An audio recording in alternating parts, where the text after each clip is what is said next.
for Dola? Have you been waiting here all this time?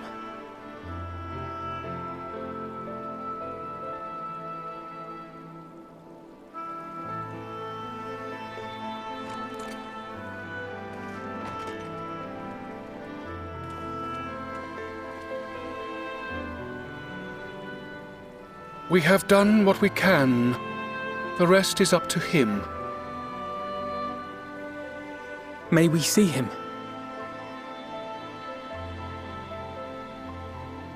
I do not think that wise.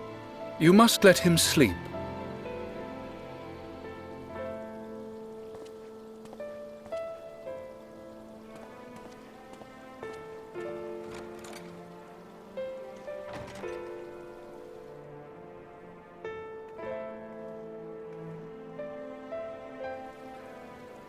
Thank you for bringing him back.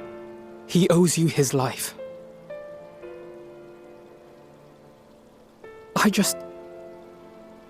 I just wish I had been there. Perhaps, I don't know, perhaps I could have...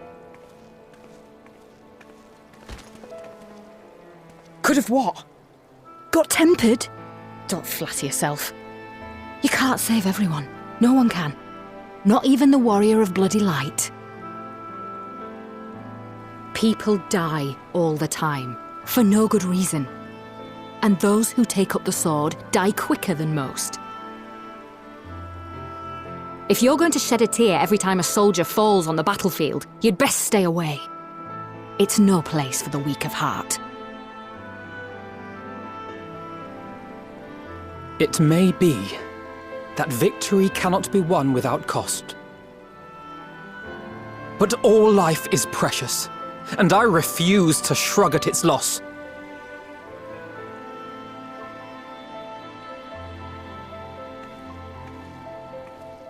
All life is precious! Oh, you need to grow up, little man. Before your sparkling ideals get everyone killed.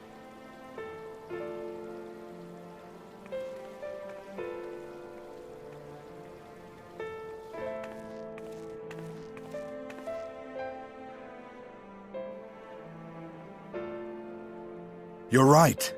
He is idealistic. But the world has more than its fair share of realists, like you and me. It's people like him who dare to dream that things could be better and make it happen against all the odds. They are the ones whose names live on forever.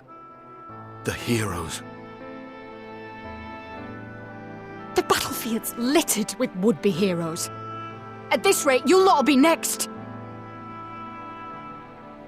And what'll become of your precious dreams then? They'll be gone. Like dust on the wind.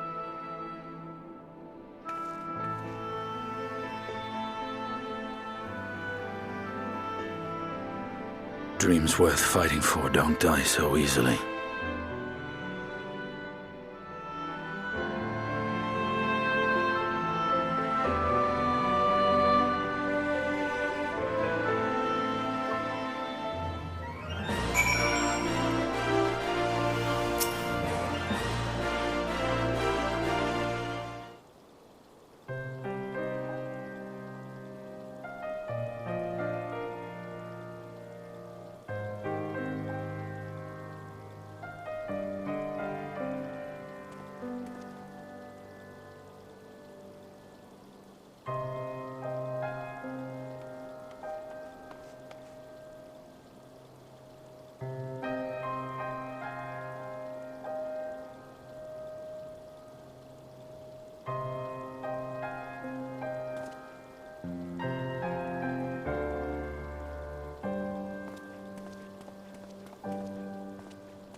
Your Grace, pray forgive us our lateness. Think not of that. I understand a close comrade of yours was wounded in the line of duty. Arenvold. It was at the Alliance's behest that he risked all, and we are grieved to hear of his condition. Rest assured, he will receive the finest care our chirurgeons can provide. On that you have my word. Now, we would share with you the findings of the mission. Pippin, pray relate to our guests the details of Fordola's account.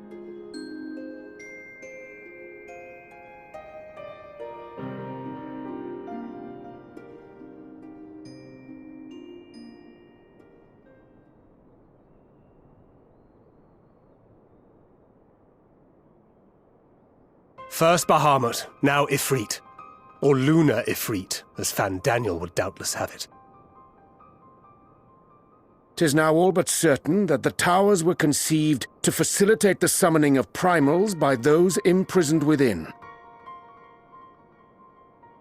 Less certain is the means by which the Telophoroi constrain the wills of said entities to enact their designs in defiance of the pleas of their victims. Mayhap they do not. If mere proximity to the towers is enough to make loyal servants of the Empire's mortal enemies, it stands to reason that the same is true for those held captive. They invoke their gods for the good of Garlemald, and in their disturbed state of mind, summon a primal whose form reflects their own alteration. It all begins to make sense. Upon closer inspection, I realized that the towers bear a striking resemblance to a much larger structure which Urianger and I observed from afar during our visit to the Imperial capital. Assuming it too is capable of tempering those in its immediate vicinity, it would go some way to explain the swiftness with which the Telophoroi managed to rally so many Imperials to their cause.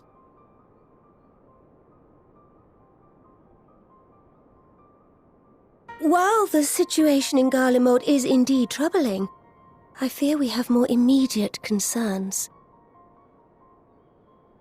Ifrit was not the only primal summoned. At approximately the same time, observers at several other towers bore witness to the emergence of further such entities.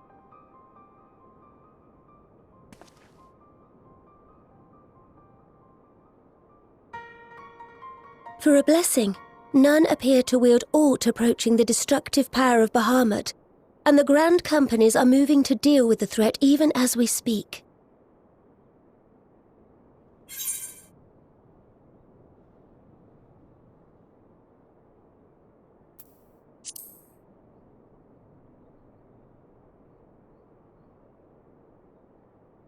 Though we are aware that the task will not be easy, we would call upon the Scions only as a last resort. Pray, conserve your strength for now. After all, it was not so very long ago that you rid us of Bahamut. On which note, I am pleased to report that our talks with the Amalja have reached an agreeable conclusion. They have pledged their full support to our cause. It is our hope that this historic agreement will encourage other tribes to join us at the negotiating table. And I know that I speak for all of the Allied leaders when I say that we will welcome them with open arms at such time as they do. Of course, this was only made possible by the feats of heroism performed at Paglfan. Moreover, we shall not allow the sacrifices of those fallen in battle to have been made in vain. As hope leads to victory, shall victory lead to a new dawn for Eorzea. May these words ever be our guide, Your Grace.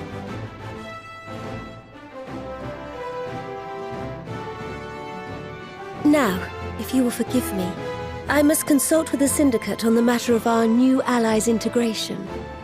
Till next we meet, my friends, I bid you safe travels and blessed respite.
Welcome back.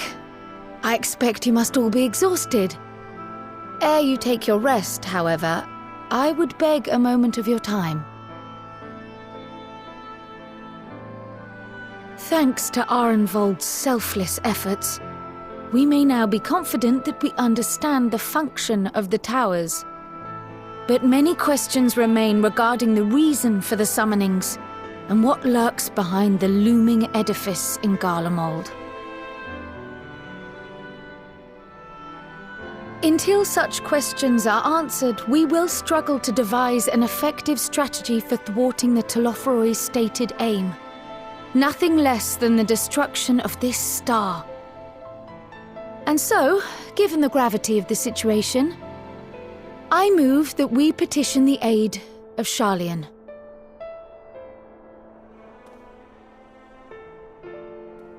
'Tis possible the ancient knowledge preserved within our archives may hide a clue to our enemy's methods.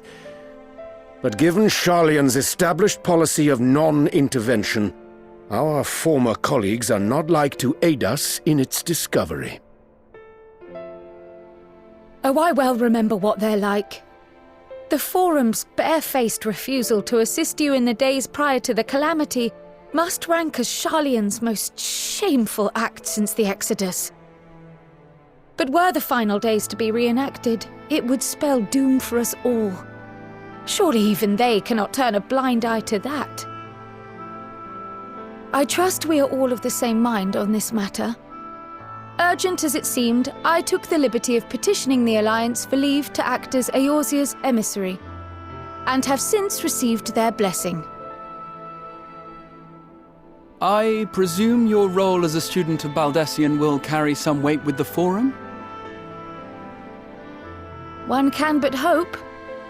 If truth be told, our organization has been a shadow of its former self ever since the disappearance of the Isle of Val.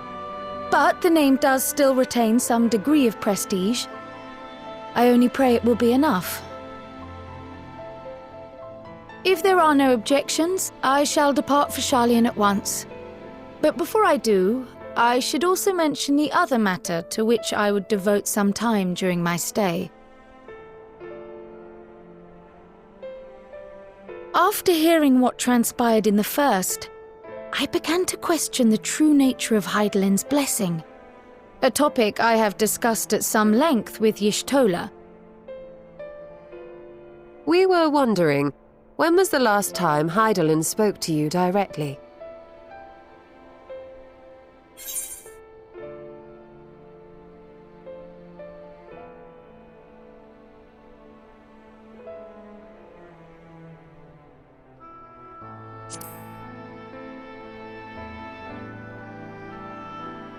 When you regained her blessing, was it not? But never since.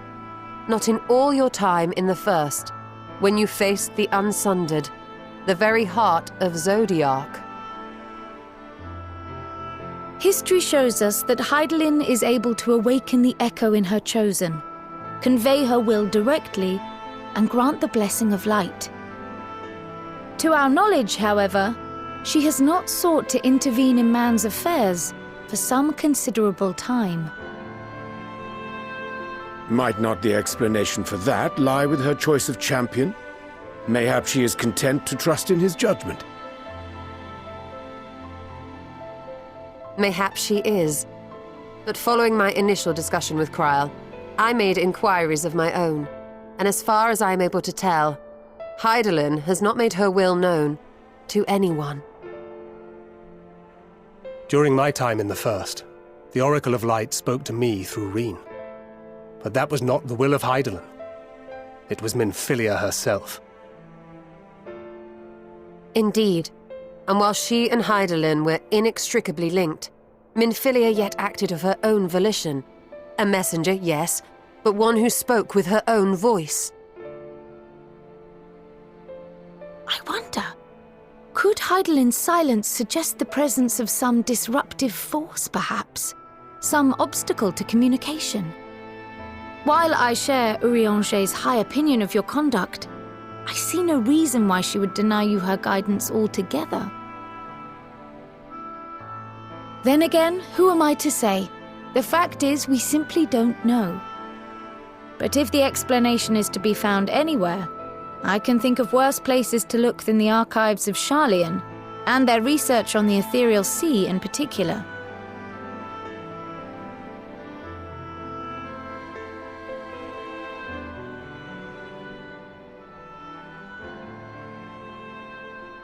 Resolved though I am to go, believe me when I say that I take no pleasure in the thought of leaving you a member short. Now, of all times. Estinian, we stand on the eve of a struggle that will decide the fate of this star, one in which we Scions may play a telling part, yet we are but few in number. And so I must ask you again, will you join us?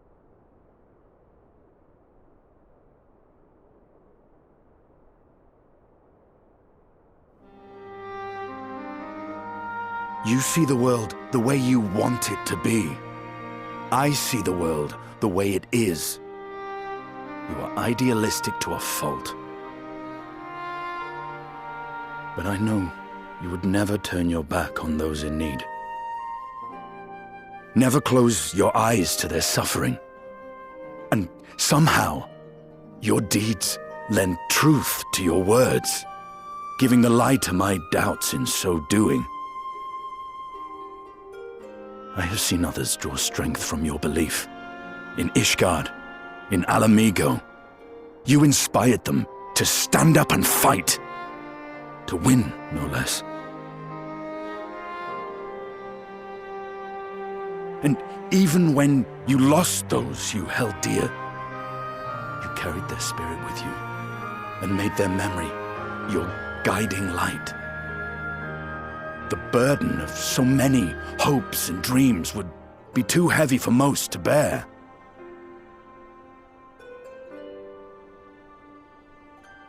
But you bear it willingly, as you have shown me. Some dreams are too important to let go. If you have need of my strength, it's yours. After all you've done, how could I refuse?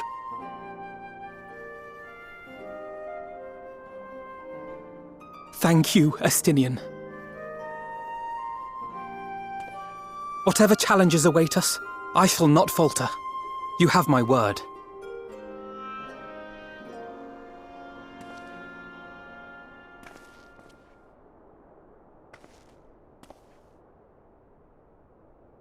And now, I may bid you farewell. Safe in the knowledge that all is as it should be. In this little corner of the world, at least.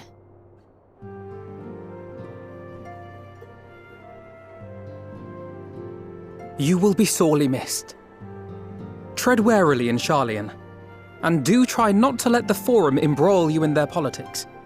A forlorn hope, I know, given the individuals involved. I shall do my very best. Farewell.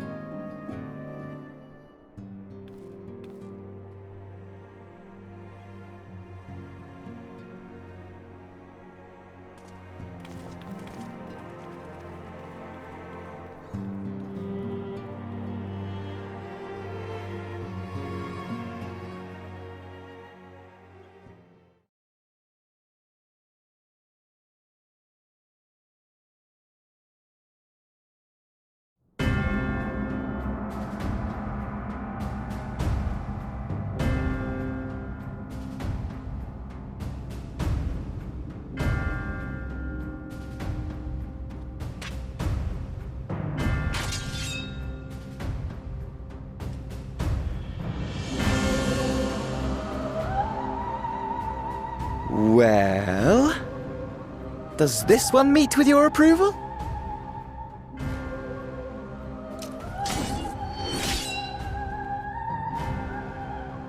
Apparently not. Or could it be that you're still upset about the dragons? You are unwise to remind me of so costly a failure.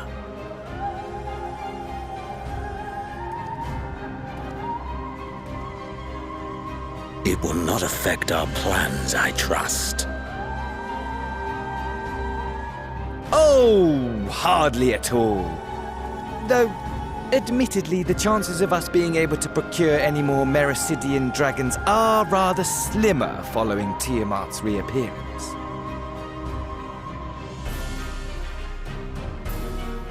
Oh, but the seeds have been sown, my lord. We have only to wait for them to quicken.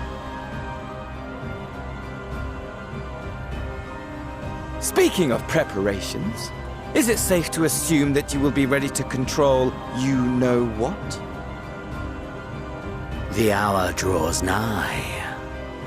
This nation, forged for Ascian ends, will finally prove its worth. A mighty empire, now no more than an instrument of this star's destruction. What a pleasure it will be to put it to use. Which brings me back to our earlier topic. My lord, while I appreciate that it is not an easy decision, it really is past time you chose your weapon. There is one that I have been meaning to test.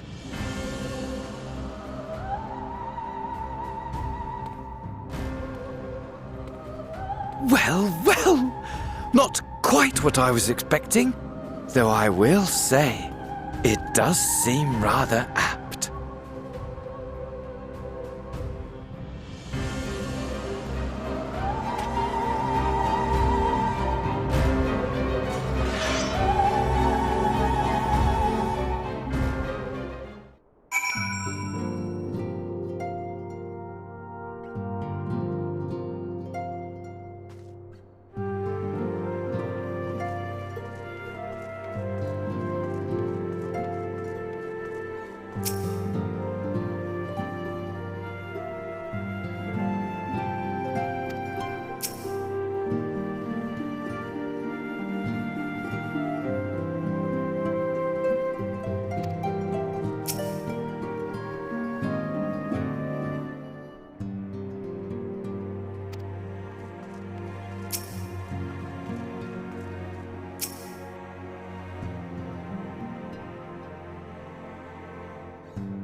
Yes!